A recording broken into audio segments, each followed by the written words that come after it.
নিবন্ধিত দল জোট করলেও নিজ দলের প্রতীকে ভোট করার বিধান রেখেই গণপ্রতিনিধিত্ব আদেশ সংশোধন অধ্যাদেশ 2025 জারি করেছে সরকার। আইন মন্ত্রণালয় এই অধ্যাদেশের গ্যাজেট প্রকাশ করে।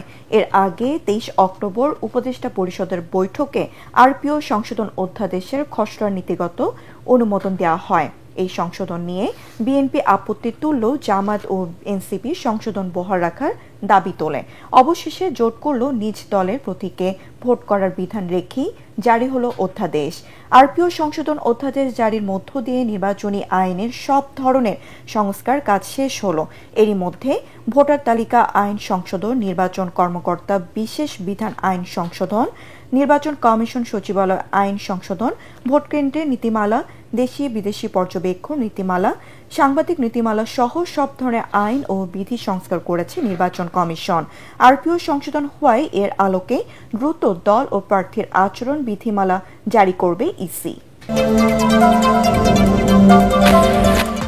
রাজনৈতিক দলগুলোর মধ্যে মতানৈক্য হতেই পারে, তবে মতবিরোধ কাম্য নয়, এমন মন্তব্য করে জামায়াতের আমির ডাক্তার শফিকুর রহমান বলেছেন, তার দল বিএনপির সঙ্গে আলোচনায় বসতে রাজি।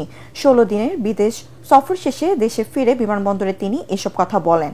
এই সময় নভেম্বরে গণভোটের ব্যাপারে দলের অনড় অবস্থান পুনর্ব্যক্ত করেন ডাক্তার শফিকুর রহমান।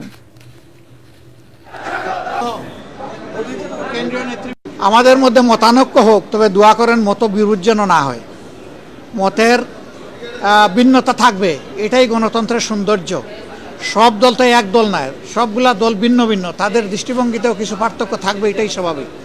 আমরা সকলের মতকে শ্রদ্ধার সাথে দেখি, তবে আমরা নিজেরা যে মতটা প্রকাশ করি, আমরা চেষ্টা করি চিন্তা ভাবনা করে জাতির স্বার্থেই সেই মতগুলা প্রকাশ করার।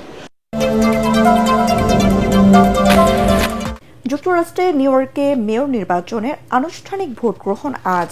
নির্বাচনে ডেমোক্রেটিক প্রার্থী জোহরান মামদানি, নিউ ইয়র্কের রাজ্যে ডেমোক্রেট সাবেক গভর্নর ও স্বতন্ত্র প্রার্থী অ্যান্ড্রু কুমো এবং রিপাবলিকান প্রার্থী কার্টিস স্লিওয়ার মধ্যে লড়াই হবে। 4 বছর পর পর অনুষ্ঠিত এই নির্বাচনে এবার জনমত জরিপে এগিয়ে রয়েছেন জোহরান মামদানি।